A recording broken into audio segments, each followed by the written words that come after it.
Vamos estudar a palavra de Deus? Você vem comigo? Tema de hoje: igreja dos ricos ou dos pobres? Boa pergunta. Há uma pergunta que eu costumo fazer quando vou, por exemplo, num encontro de pastores para ministrar para um grupo de pastores. Eu gosto de provocar com a seguinte pergunta: por que a igreja evangélica não se envolve tanto com obras sociais? Por que razão? A segunda pergunta ela é ainda mais provocativa. A segunda pergunta é: por que estão mais preocupados com reunião de empresários do que em fazer obra social? Boa pergunta. E essa boa pergunta, a resposta é fácil, é essa mesmo que você está pensando. Reunião de empresários, você levanta oferta, tem entrada. Obra social só tem saída. É bem isso mesmo. Mas a terceira pergunta, ela é chave. Será que não tem algo errado com a nossa teologia? Será que não estamos pensando de maneira errada sobre o reino de Deus? Teologia é a nossa maneira de pensar sobre Deus e de pensar de como servir a Deus, de como fazer a obra de Deus e de como Deus se relaciona conosco. Isso é a teologia. Uma teologia errada, ou seja, pelos frutos você conhece. Uma teologia errada é uma filosofia errada da maneira como tratamos as coisas. Será que nós não desviamos um pouco do Evangelho? Será que nós não desviamos um pouquinho do propósito de Deus revelado nas Escrituras e revelado na pessoa de Jesus, da maneira como nós temos que viver no mundo? É interessante isso. Para entender isso um pouquinho mais, eu gostaria de, mais uma vez, voltar na história. Essa já é a 11ª ou 12ª, acho que é a 11ª mensagem de uma série sobre a história da igreja dos últimos 100 anos. Nós estudamos cada um dos movimentos que influenciam a igreja dos nossos dias. Já estudamos o movimento pentecostal, as igrejas renovadas, o movimento de jovens, o avivamento ali na igreja da Coreia, através da oração, a igreja na China.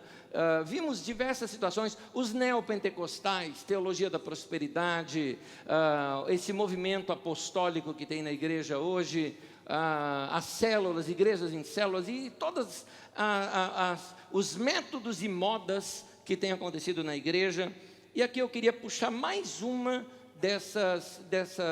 desses movimentos. Esse já é um movimento teológico. É um movimento teológico que ele surgiu na década de 70. E surgiu paralelamente na igreja católica e também na igreja evangélica. Primeiramente falando da igreja católica, quando você volta na década de 60, naquela convocação do Papa João 23, quando ele fez aquele concílio do Vaticano II, ali trouxe muitos pensamentos para a igreja, que alguns teólogos foram refletir sobre ele muito tempo mais tarde. Baseado então nas ideias do Vaticano II, alguns dos teólogos, como Gutierrez, por exemplo, trouxe pensamentos sobre a missão da igreja com relação ao ser humano. Será que a igreja tem que realmente só indicar o caminho para o céu, ou a gente tem que ensinar esse povo a viver bem na terra também? Como é essa maneira que temos que tratar o ser humano? As situações que ocorrem de opressão sobre o povo, é uma responsabilidade da igreja também? O que a igreja tem como pregação de libertação para esse povo das suas opressões sociais? Esses pensamentos de Gutierrez bateu aqui no Brasil muito bem colocado através de Leonardo Boff, quando na década de 70 começou a ensinar bastante a igreja através de seus livros, mostrando uma maneira de nós fazermos uma releitura das Escrituras Sagradas com óculos mais nosso daqui, mais latinos, não é? É uma teologia latino-americana. Muito bem, na igreja evangélica aconteceu outra coisa. Em 72 houve o Congresso de Lausanne. Esse congresso foi uma convocação para evangelismo mundial foi em 74, a Conferência de Lausanne, organizado pela organização Billy Graham. Billy Graham foi o maior pregador do século XX que já teve. E esse irmão, um grande evangelista que era, convocou a igreja para repensar o evangelismo da igreja.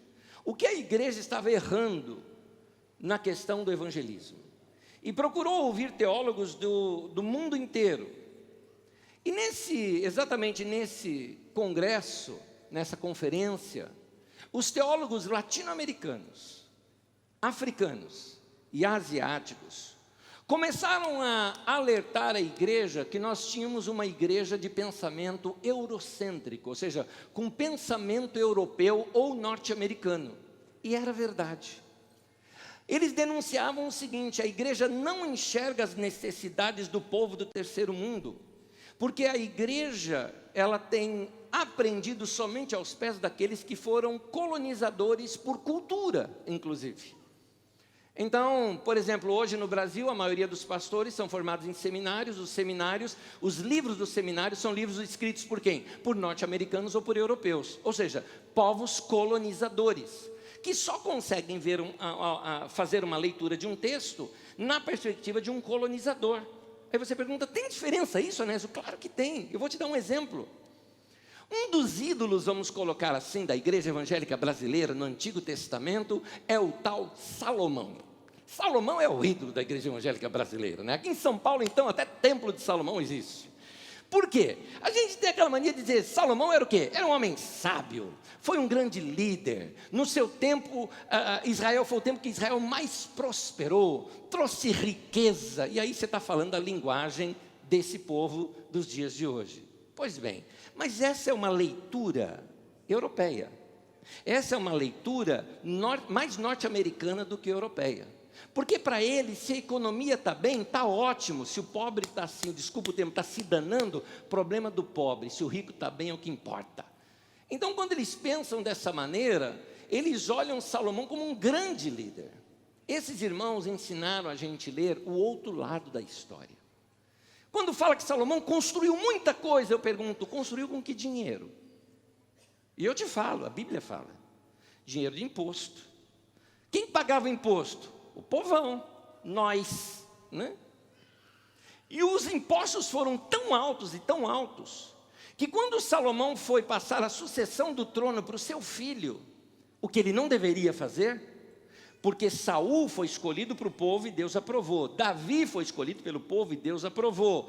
Davi escolheu Salomão, e aí a coisa já é diferente. E aí Salomão escolhe o filho, aí a coisa já virou dinastia. Mas continuando a história aqui. Quando ele passou para o seu filho, uma parte do povo se reuniu, líderes da nação, que era dividida em 10 dessas subdivisões da nação, das tribos, chamaram-no para uma conversa e pediram para ele o quê? Abaixar os impostos e abaixar o peso do trabalho. Sabe por quê? Até trabalho escravo tinha. Você tinha que entregar o seu filho para trabalhar 1 mês de graça para o rei, e na base de trabalho escravo. E pensa bem, trabalhar em pedreira, por exemplo. Pensa bem, com toda a tecnologia que a gente tem hoje, leis de trabalho, quando foi construir esses estádios padrão FIFA aqui no Brasil, quanta gente não morreu? Você imagina na pedreira lá naquele tempo? E seu filho, eu estou falando, de 12 a 30 anos de idade, imagina teu filho de 14 anos de idade sendo enviado para trabalhar numa pedreira. Você acha que não teve morte nisso tudo? E se morreu? Paciência, estava trabalhando para o rei. A troco de quê? A troco de nada, ele não pagava nada para isso. Isso chama-se trabalho escravo. Era permitido em Israel trabalho escravo? Não, mas Salomão fazia. É por isso que ele termina o seu mandato com 83,33% de índice de rejeição. Isso mostra um outro lado da história que os europeus não enxergam, que os norte-americanos não enxergam. É o povo latino, é o povo africano, é o povo dos países mais pobres asiáticos, que conseguiram enxergar isso e começaram a chamar a atenção da igreja. A igreja precisa mudar o seu discurso. Então eles propuseram o seguinte: a igreja está errando porque ela está só pregando para o homem o seguinte: você vai para o céu um dia. Vou te explicar o que é isso. Se você já fez evangelização como eu fiz, que eu fazia evangelização todo final de semana, e a gente ia nas favelas. Aí você chega numa favela, por exemplo, e encontra aquela mãe que está ali desiludida da vida, sem esperança nenhuma mais na vida. você atravessa esgoto a céu aberto, vê uma criança brincando ali perto do esgoto, e aí você bate ali naquela casa, aquela mãe te atende, e você vem e chega assim para ela e fala: eu vim te falar de boas notícias, você vai para o céu, você pode ir para o céu. Será que é só isso que era para a gente pregar? Ou será que essa mulher não esperaria alguma outra palavra nossa também? Será que nós não podemos, como igreja, investir mais em questões sociais? Então começou uma proposta para as igrejas, dizendo o seguinte: menos vitrais e mais obras sociais. Deus não precisa de templos luxuosos. Deus não precisa de templos com mármore, com ouro, folheado a ouro. Deus não precisa de templos salomônicos. Pronto, falei. Deus não precisa disso. Isso é para o homem, não é para Deus. Deus não habita em templos feitos por mãos humanas, disse Estevão, em Atos capítulo 7, e por causa disso foi apedrejado e morto. Então, se isso for revertido em questões sociais, será que os resultados não são muito melhores? Será que não fica... O que é que você acha que fica mais perto da mensagem de Jesus? Ide e construam grandes templos e maravilhosos, ou ame o próximo como a si mesmo? Dá para perceber? Eu acho que eu não preciso responder isso. É isso que gerou, por exemplo, na Igreja Católica, gerou alguns movimentos muito interessantes. Gerou a Pastoral da Terra, que foi um trabalho feito junto dos camponeses. Gerou a Pastoral da Criança, um trabalho maravilhoso, iniciado aqui no Brasil, inclusive exportado para o mundo inteiro, o mundo católico, né, inteiro no planeta, a Pastoral da Criança, e mais adiante a Pastoral do Idoso também, ambas lideradas por aquela fofa chamada Zilda Arnes. A Zilda Arnes foi uma mulher que eu recomendo você ver o último sermão dela, que ela morreu ensinando lá no Haiti, ensinando aquelas pessoas sobre exatamente a Pastoral da Criança, quando teve esse terremoto no Haiti, e ela veio falecer. A igreja desabou em cima de todos que estavam ali reunidos, e foi ali que ela faleceu. Então, ou até mesmo um outro trabalho da Igreja Católica, que eram as comunidades eclesiais de base, que elas tinham como prioridade atingir as favelas. Então, e depois as reuniões nas casas e algumas coisas mais, mostrando que a igreja podia sair desse campo sacerdotal e trabalhar mais com leigos. Na igreja evangélica, o primeiro que começou a pregar essas coisas no meio da igreja é o meu autor predileto até hoje. Ele já é decepcionado, ele era um grande pastor e teólogo, ele se decepcionou com a igreja evangélica, e depois ele foi apenas ser professor de faculdade, foi professor aqui na Unicamp, mas antes disso aconteceu algo na vida dele que eu vou lhe falar. Ele é meu escritor predileto, Rubem Alves, você já deve ter ouvido falar dele. Rubem Alves era um pastor presbiteriano, e como pastor presbiteriano, ele começou a ensinar a igreja sobre comunhão, partir do pão, orações, doutrina dos apóstolos, estar na casa um do outro, repartir o que temos. Atos capítulo 2, lá no final de Atos tem essa pregação. O que fizeram? Acusaram-no de comunista. Aliás, hoje em dia virou moda, né? Se você defende os pobres, comunista, né? Então, não pode mais falar agora. Quer dizer, a igreja vai pregar o quê então? Vai pregar só para os ricos? Por isso que eu estou perguntando, igreja dos ricos ou dos pobres? O que a igreja vai ser? Então, ele foi acusado e perseguido, por causa disso precisou pedir asilo fora do nosso país, e só retornou para cá quando essa situação no nosso país mudou. Então, a igreja perdeu muito na época dessa perseguição toda, mas, graças a Deus, muitos irmãos mantiveram firmes e ensinando a igreja essas coisas. Agora, como eu analiso todos esses movimentos, eu analiso também seus erros.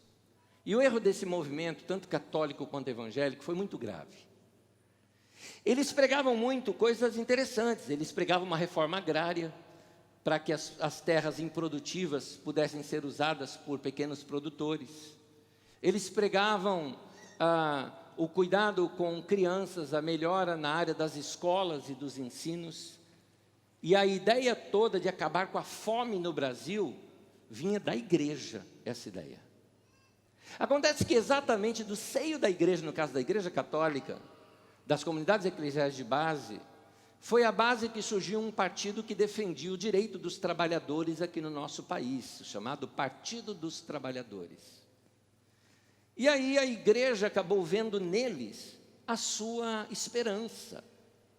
Então, o projeto Fome Zero, o projeto do Bolsa Família e alguns outros projetos eram todos ideias da igreja, levados adiante pelos nossos governantes. E o que a igreja fez? Aí está o erro. Fez o que não deveria ter feito, se casar com a política. Igreja e política não dá certo. A igreja deve ser politizada, mas nunca politiqueira. Ela nunca deve entrar para dentro da política. A igreja errou perdendo aquele modelo bíblico que a gente tem do profeta. O modelo que a gente tem do profeta, qual é o maior dos profetas? Jesus mesmo disse, João Batista. E o que é que você vê em João Batista? Ele não estava no templo, ou seja, na religião que estava deturpada por causa de dinheiro da sua época, e ele também não estava nos palácios, ou seja, de rabo preso, como dizia minha avó, com governo. Ele estava no deserto, e era lá que Deus falava com ele, e era de lá que ele mandava a sua palavra profética.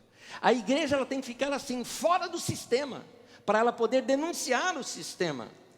Essa igreja, como se envolveu demais com a política, o que acontece é que quando vieram os escândalos de gente corrupta, o mensalão, o petrolhão e tantos outros ãos e tantas dinheiro na mala, dinheiro na cueca, né? Dinheiro na meia e tantas outras situações, eram tantas que a gente já nem sabia, mas já nem se escandalizava mais de tanta roubalheira que tinha.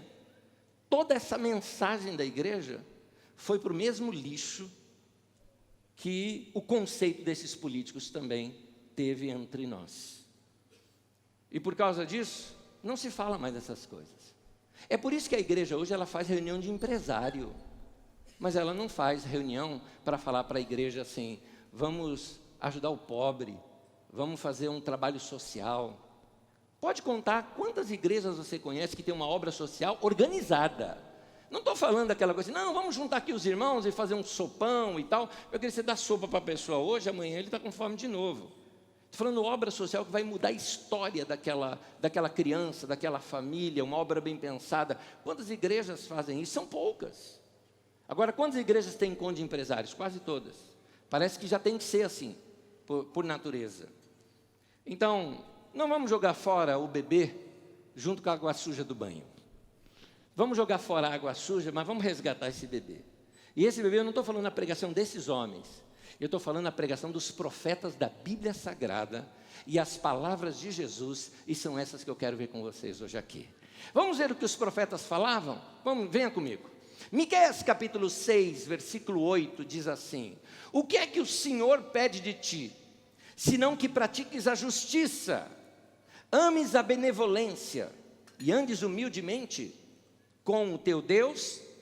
É importante você saber antes que justiça na Bíblia Sagrada não é vingança. Deus é um Deus de justiça. Não é aquela coisa, parece que Deus vai vingar e vai fazer o cara pagar o que fez. Não é isso que é justiça. Justiça é o mesmo que equidade. Ou seja, quando uma coisa está desbalanceada, precisa de algo para gerar equilíbrio.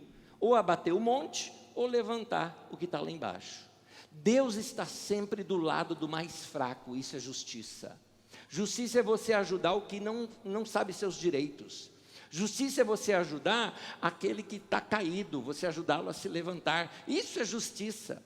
Então, o que Deus requer de nós, que pratiquemos a justiça e amemos a benevolência e andemos humildemente diante de Deus, é isso que Deus pede da gente. Ainda o profeta Miqueias, ele diz assim, capítulo 3, versículo 8 em diante: mas quanto a mim, o Espírito do Senhor me dá poder, amor pela justiça e coragem para condenar os pecados e as maldades do povo de Israel. Gente, presta atenção nesse texto. O Espírito do Senhor me dá poder, e ele diz aqui exatamente para quê?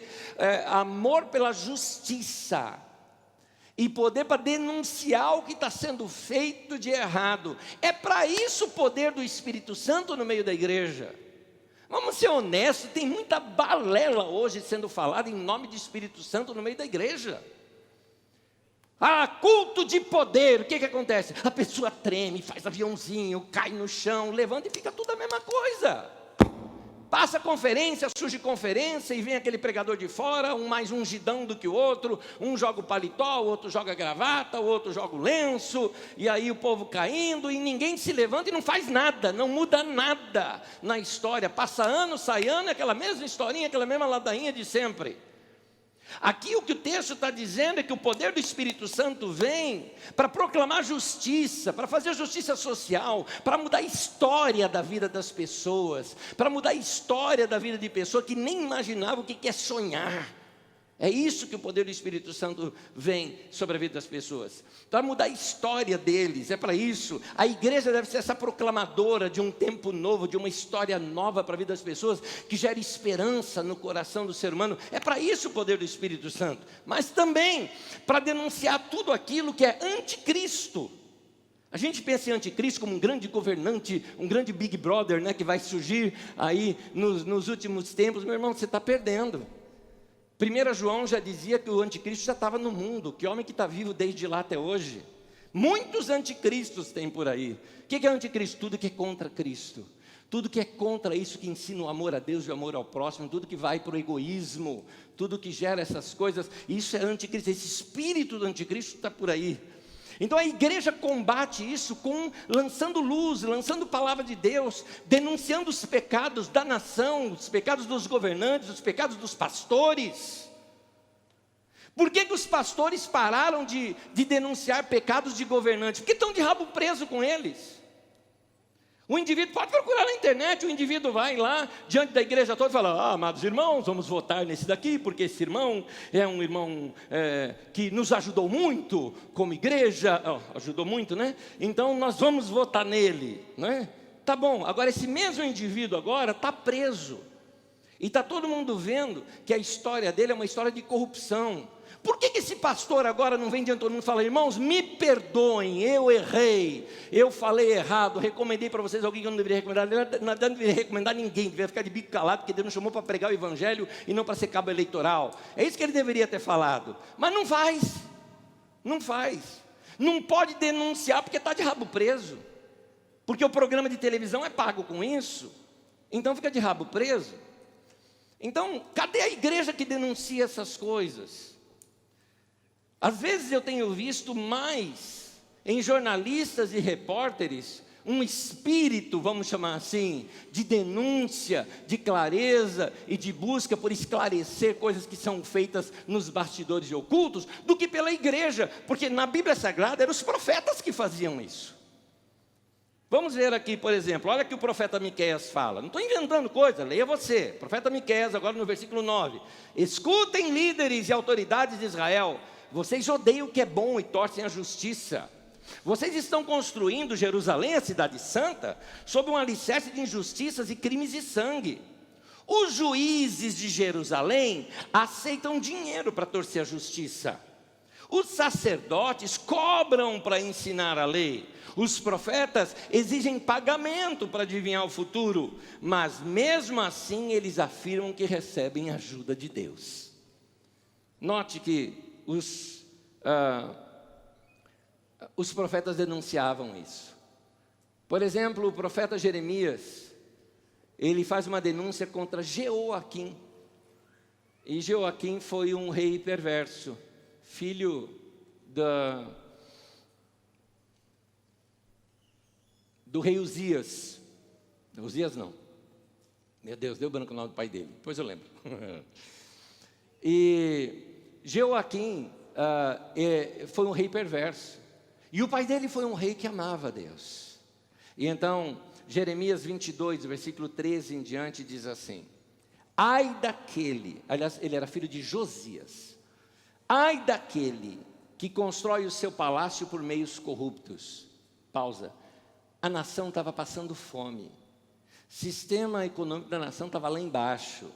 E o rei reformando o palácio dele para mostrar ostentação, para dizer que ele era o cara. Então isso é condenado pelo profeta, dizendo: ai daquele que constrói o seu palácio por meios corruptos, seus aposentos pela injustiça, fazendo os seus compatriotas trabalharem por nada, sem pagar-lhes o devido salário. Ele diz: construirei para mim um grande palácio com aposentos espaçosos, faz amplas janelas, reveste o palácio de cedro, pinta-o de vermelho. Vermelho era uma cor importada, por isso muito cara. Você acha que acumular cedro faz de você um rei? O seu pai não teve comida e bebida? Ele fez o que era justo e certo, e tudo ia bem com ele. Ele defendeu a causa do pobre e do necessitado, e assim tudo corria bem. Não é isso que significa conhecer-me, declara o Senhor. Mas você não vê nem pensa noutra coisa além de lucro desonesto, derramar sangue inocente, opressão e extorsão. Nota essa expressão: ele defendeu a causa do pobre e necessitado. Não é isso que significa conhecer-me? Isso significa que eu poderia dizer que se alguém não está defendendo essa causa, não conhece a Deus. Como dá para você ter tido um encontro com Deus e desprezar o necessitado? É isso que Jesus ensina naquela parábola do rico e Lázaro. A parábola do rico e Lázaro não é para falar que o rico vai para o inferno e o pobre vai para o céu. Não é para isso. Porque ali não está falando de céu e inferno, embora você talvez possa pensar isso na leitura. Mas se você ler todo o contexto, Jesus está falando do problema do amor ao dinheiro. E Jesus está falando e alertando de que não dá para servir a Deus e ao dinheiro. Quando você serve o dinheiro, você pode se corromper. E essa pregação aqui agora, esse momento da pregação, eu não estou falando mais para políticos e outros, não. Estou falando para mim e para você. Nosso crescimento financeiro é legal, muito bom. Tomara que você cresça muito, meu irmão. Quero ver você crescendo, quero ver você experimentando coisas boas na sua vida e crescendo bastante, mas que o seu coração cresça em generosidade também. Porque se só entrar dinheiro na tua vida e não sair para abençoar outras pessoas, pode ter um efeito Darth Vader em você. E vai começar a mudar o coração. E você vai começar a querer cada vez mais posses. E isso vai mudar o seu caráter. E Jesus quer chamar a atenção agora de um homem que ele enriqueceu tanto, que nem na vida pós-morte, que aqui é uma parábola, ela não é real, nem no Hades, esse homem desceu das tamancas e não mudou. Nem debaixo de sofrimento ele mudou, porque ele estava completamente mudado no seu coração, por causa do amor dele ao dinheiro. A história que se conta é o seguinte, capítulo 16 de Lucas, de 19 em diante, diz assim: havia um homem rico que se vestia de púrpura e de linho fino e vivia no luxo todos os dias. Uma pausa aqui. Para que uma pessoa andaria no luxo todos os dias? Para que um cara vai vestir aquela roupa mais cara todos os dias? É para ostentação. E tem mais, fazia jantares todos os dias, almoços assim todos os dias, para receber pessoas e festas, tudo mais, fazendo com que os empregados trabalhassem, inclusive de sábado, que não poderia, de acordo com a lei deles. Mas continuando aqui, diz assim o texto: diante do seu portão fora deixado um mendigo chamado Lázaro. O Lázaro não conseguia andar, tinha problema nos pés. Então os amigos deixaram ele lá. Continuando. Este ansiava para comer o que caía da mesa do rico. Até os cães vinham lamber suas feridas. Olha que coisa, o homem, é como se o mendigo falasse: olha, eu não estou te pedindo nada, não estou pedindo comida que você está servindo aí para os grandões, não. Mas o que cair no chão, você pode me dar? Isso para mim já basta. Mas o homem não dava a mínima para ele. Por isso que Jesus cita dos cães serem amigos dele, do mendigo. Os cães eram mais humanos do que aqueles humanos que eram os cães. Era isso, é esse contraste que Jesus está fazendo aqui nessa parábola. Continua: chegou o dia em que o mendigo morreu, e os anjos o levaram para junto de Abraão. O rico também morreu e foi sepultado. É claro, o rico teve cerimônia de sepultamento. O Lázaro deve ter sido jogado em alguma vala, porque ele não tinha dinheiro para sepultamento. Então, é por isso que o texto fala: os anjos o levaram. Continuando. No Hades, onde estava sendo atormentado o rico, né? Ele olhou para cima e viu Abraão de longe e Lázaro ao seu lado. Ou seja, Lázaro passava fome, mas agora ele estava num jantar com Abraão. São os contrastes que Jesus quer mostrar. E o rico foi para o Hades. O Hades era um pensamento dos gregos de uma região dos mortos, onde Hades, que é um dos deuses gregos, né, vivia ali perturbando a vida daqueles mortos e tudo mais. É a ideia que se gera na Idade Média do capeta, de vermelho, de chifre e tudo mais, e a né, cutucando todo mundo com o seu tridente. Essa ideia toda ainda vem lá desde o pensamento grego. No Hades, onde estava sendo atormentado, ele olhou para cima e viu Abraão de longe com Lázaro ao seu lado. Então chamou: pai Abraão, tem misericórdia de mim, e manda que Lázaro molhe a ponta do dedo na água. Presta atenção nesse momento. Manda que Lázaro molhe a ponta do dedo na água e refresque a minha língua, porque estou sofrendo muito nesse fogo. Gente, olha esse cara.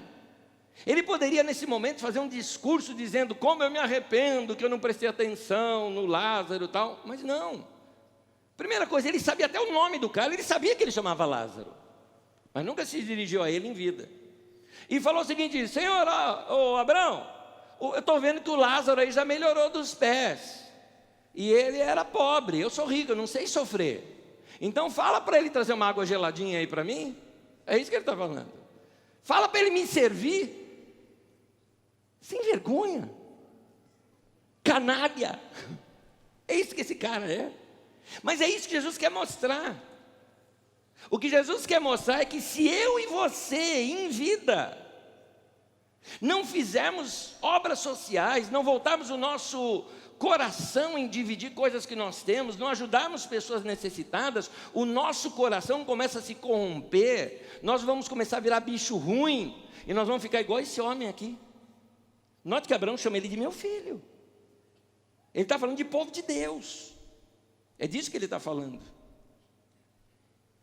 E aí a história continua.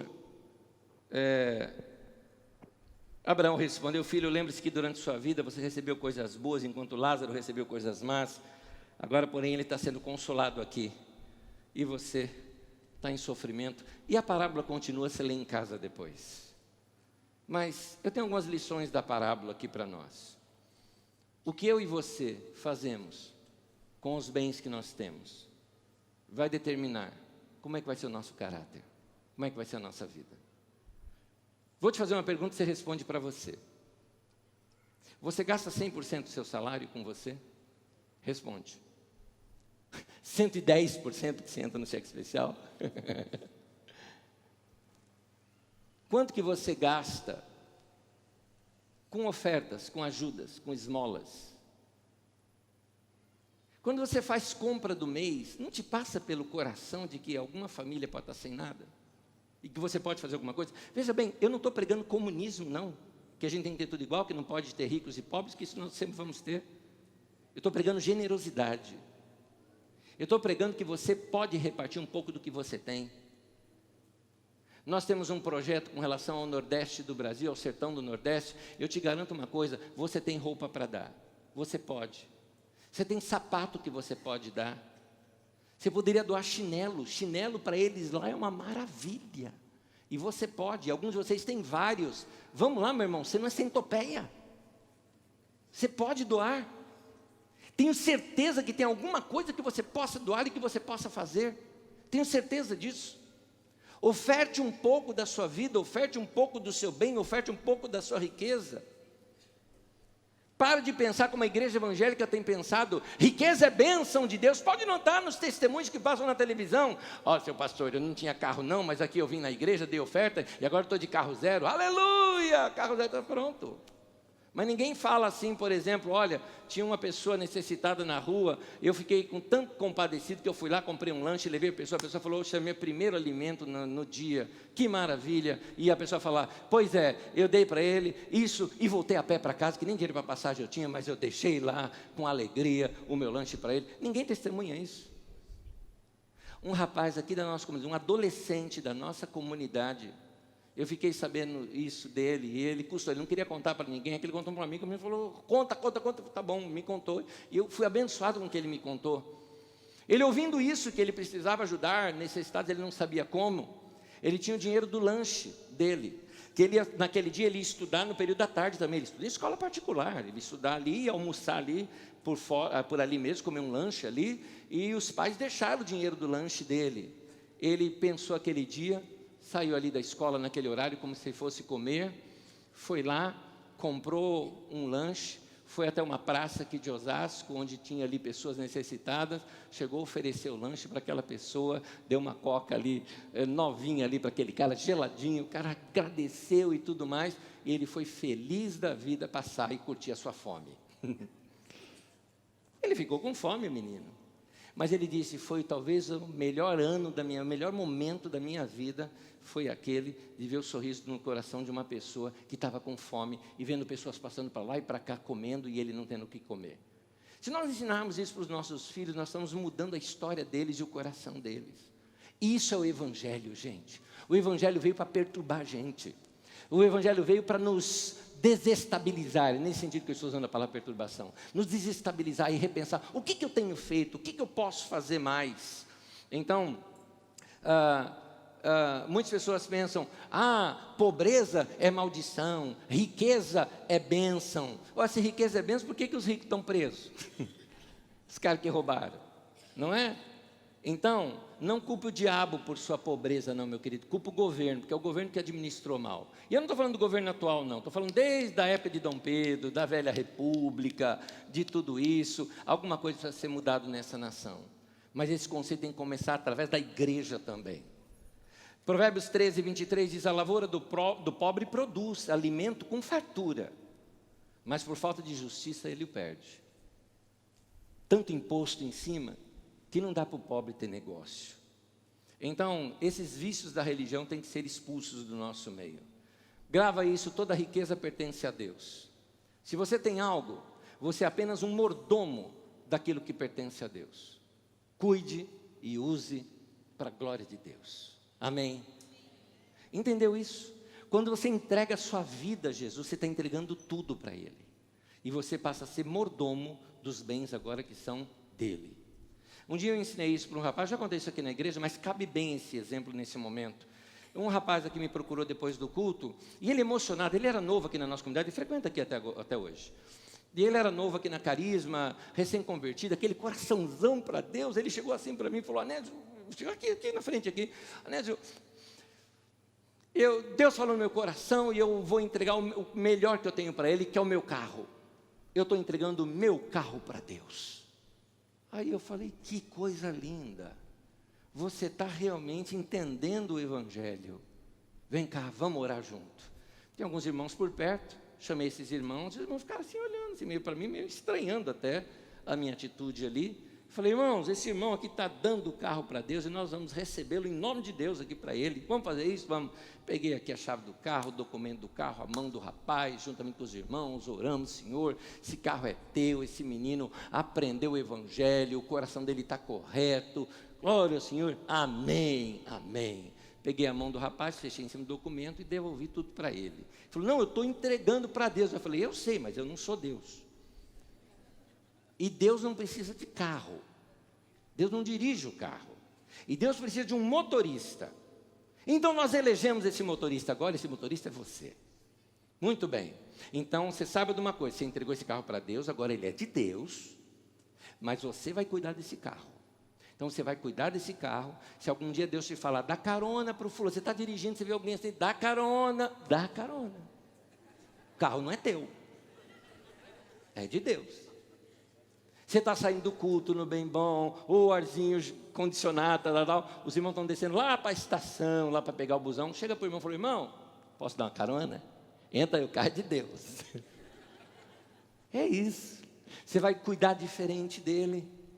Já dirigiu do lado do motorista? Do lado do dono do carro? Sabe assim, quando o dono do carro pede para você dirigir para ele? Duvido que você passa de velocidade, não é? Do limite de velocidade. Você vai dirigir com cuidado, né? Porque o dono está ali do lado, né? Você vai dirigir com cuidado e tudo mais, porque o dono está ali. Pois é. Entrega teu carro para Deus hoje, meu irmão. Não precisa vir para orar, não. Entrega você mesmo aí e cuida dele. Entrega a tua casa também para Deus, para a tua casa ser um ambiente de paz. Entrega a tua televisão para Deus e seu computador para Ele também, para que não passe mais filme pornográfico ali. Estou pegando pesado, né? Pois é, são as sombras que precisam ser jogadas luz em cima. Entrega para Deus, traz a santidade para dentro da tua casa. Entrega teu dinheiro para Ele, para que tudo que ocorra através da tua vida seja coisas santas. Entrega tudo, só que você administre e faça tudo, como diz aqui. Toda riqueza pertence a Deus. Se você tem algo, você é apenas mordomo daquilo que pertence a Deus. Cuide e use para a glória de Deus. Amém? Amém? É isso. Queridos, o dinheiro pode nos tornar insensíveis aos outros.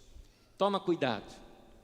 Eu torço para que você cresça, é uma maravilha.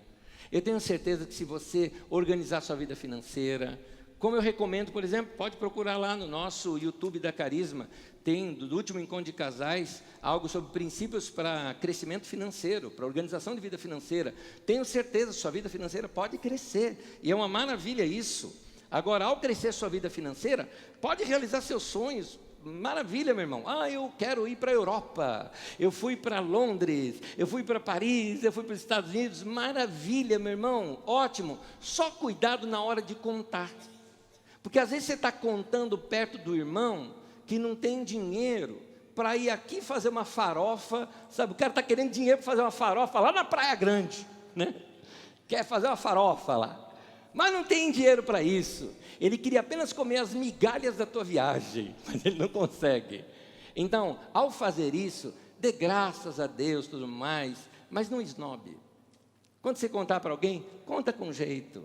Conta para aqueles que são amigos, não para esnobar, não para falar que você é melhor. Abra seus olhos, meu irmão, porque o dinheiro pode nos tornar insensíveis às outras pessoas. Que Deus converta o nosso coração. Amém? Eu vou terminar, eu quero ler 2 textos com vocês. O primeiro é Provérbios 14, 31. Oprimir o pobre é ultrajar o seu Criador. Mas tratar com bondade o necessitado é honrar a Deus. E a última coisa que eu queria te dizer é o seguinte: muitos de vocês aqui, nós estamos em São Paulo, classe média, vamos dizer assim, de acordo com o Brasil, com o nível do Brasil, nós somos todos classe média, e alguns classe média alta. E muitos de vocês têm talvez algum ajudante lá na sua casa, que uma vez por semana te ajuda numa limpeza ou algo parecido. Minha questão não é essa, minha questão é muito bom, você está gerando emprego, está gerando renda, isso tudo é bom. Minha pergunta é, como você trata essa pessoa? Ela pode comer na tua mesa? Ou ela tem que comer a marmitinha dela no outro canto? Ela pode comer da tua comida? Ou ela não pode fazer isso porque ela é paga para trabalhar? Oprimir o pobre é um ultraje diante do Criador. Não faça isso. Não faça isso. Balaão foi um cara que afrontou esses princípios de Deus de outra maneira. Mas Deus falou assim para ele: eu vou sair por ser seu adversário. E a palavra adversário é a mesma palavra que a gente traduz às vezes como diabo, sabia? É como Deus falasse: eu vou ser o diabo na tua vida. Está doido. É como Deus falasse: eu vou ser opositor a você, se você tratar mal as pessoas. Não trate mal um atendente só porque você está pagando. Não trate mal uma pessoa que é de classe inferior a você. Não trate mal. Não trate mal uma pessoa quando ela te pede alguma coisa. Se você não tem para dar, não dê. Se você não quer dar, você não é obrigado a dar para todo mundo de semáforo, não. Tem gente que é malandro, que quer seu dinheiro ali. Você diga não e tudo bem, mas não trate mal. Mas se são pessoas necessitadas, por que você não reparte? Eu fico chateado quando eu vejo a pessoa necessitada e eu não tenho para dar, não tem nada, não tem nenhum trocado, eu fico bravo. Eu gosto até de deixar trocado no carro já para poder ajudar. Por quê? Vai resolver o problema dela? Não, mas vai resolver o meu. Eu preciso contribuir. Eu não tinha como fazer um determinado dia, eu vi um rapaz aqui, aí eu puxei assunto com ele, falei: rapaz, é bem arrumadinho, mas não, eu estou fazendo faculdade. Eu vendo aqui, ele vendia paçoquinha, eu estou vendendo para ajudar a completar minha renda para eu pagar minha faculdade. Já era 2 da tarde, domingo, 2 da tarde. Falei: você já almoçou? Não, tem que acabar de vender. Esse horário para vender, depois não consegue vender. Eu dei a volta no carro, perdi eu estava com o meu tempo todo apressadíssimo. Eu dei a volta no carro, passei no lugar, comprei um lanche, dei lá o lanche para ele. Quanto que você tem ainda aí para vender? Tem tanto, está aqui, ó. Quitei aqui você, não é? Mas se quiser continuar vendendo, porque eu não vou comer tudo isso paçoca, não é? Então ajuda o rapaz. Alguém fala: nossa, que generosidade, Neto. Generosidade, meu irmão, pensa bem. Se eu levo a minha família na mesma lanchonete, o que eu dei para ele era menos da metade. Olha quanta coisa você pode fazer. Vamos ajudar pessoas, amém? Vamos repartir um pouco do muito que Deus tem nos dado, amém? A última coisa que eu quero falar, eu queria que você ficasse em pé comigo para nós terminarmos. Eu preciso dar uma palavra de equilíbrio aqui. Está faltando uma palavra aqui de equilíbrio na mensagem. Exatamente por causa do tema, igreja dos ricos e igreja dos pobres. A palavra de equilíbrio é que não é pecado ser rico. Deus ama tanto o rico quanto o pobre. Ambos são necessitados da graça de Deus. E eu queria que você, meu irmão, que frequenta essa nossa comunidade, não fique constrangido se você é rico ou se você é classe média alta, não fique constrangido. É um direito do seu trabalho, nada de errado com isso. A minha palavra é que todos nós aqui, desde o mais desprovido de recursos, até o mais provido de recursos, cresçamos em generosidade. Amém? Generosidade. Fui criado numa família que a gente tinha que fazer cultura de subsistência também, para completar ali a comida. Tinha que plantar algumas coisas que não tinha dinheiro para comer bem todo dia, então tinha que plantar. No entanto, meu pai plantando, ele separava um tanto assim, que falava, isso daqui é para nós doarmos. Então, quem diz que pobre não pode doar? Pode. E vai ser abençoado por causa disso. A última coisa que eu quero falar com vocês está no texto bíblico. Vamos ver juntos? Livro de Salmos, capítulo 41, olha, Salmo de número 41, do versículo 1 e 2, diz assim: como é feliz aquele que se interessa pelo pobre. Vamos falar juntos essa frase? Como é feliz aquele que se interessa pelo pobre. Continua a leitura. O Senhor o livra em tempos de adversidade. O Senhor o protegerá e preservará a sua vida. Ele o fará feliz na terra. Feliz. Está aqui a regra bíblica para a felicidade. Felicidade não é um celular novo, felicidade não é uma casa nova, felicidade não é um carro novo, felicidade é dar, é ajudar. Palavras de Jesus na boca do apóstolo Paulo no livro de Atos, que diz assim: há mais felicidade, a maior felicidade em dar do que em receber. Experimenta isso, meu irmão, experimenta isso. Separa a roupa lá essa semana para você doar. Pega na sua compra do mês, faz planejamento naquela ceia de Natal, não é? Faz planejamento para fazer algumas coisas gostosas e levar para uma família carente. Pode ser até gente que você nem conheça, que você assim escolha e vai dar. Mas faça alguma coisa. Te digo uma coisa, vai fazer bem para o coração. E a Bíblia não mente. Você vai ter muito mais alegria, muito mais felicidade em dar do que quando você recebe. Você vai viver o cristianismo. Você vai estar praticando a lei do Senhor de amar a Deus e amar o próximo. É essa prática que a gente quer. Amém? Vamos orar nesse momento? Vamos orar? Dá a mão para essa pessoa do teu lado. Eu quero orar juntamente com você. Senhor, muito obrigado por ter falado a tua palavra para nós aqui hoje. Obrigado por nos desafiar. Obrigado por nos incomodar até mesmo, Senhor, e nos desacomodar. Passa despercebido diante de nós as necessidades de tantas pessoas. Então, muda a nossa maneira de ver a vida, muda a nossa maneira de ver a história, muda a nossa maneira de olhar para o próximo. Trabalha em nosso coração, que vivamos uma vida mais simples, mas com o coração aberto e generoso para abençoar aquele que está necessitado. Que o Senhor trabalhe isso em nosso coração, para que o nosso coração nunca se adoeça com o dinheiro, mas que o dinheiro seja um momento de bênção, de canal, que passa pela nossa vida e abençoa outras pessoas também. Que o Senhor nos abençoe e nos guarde. Nos dê experiências nessa semana, nesta área, Senhor. E que sejam experiências didáticas, que podem marcar nossa vida e nós contarmos até para os nossos filhos e netos. Que o Senhor mude a nossa história pela Tua palavra aqui. Converta o nosso coração e nós seremos convertidos. Em nome de Jesus. Amém, amém. Que Deus te abençoe, meu irmão. Em nome de Jesus.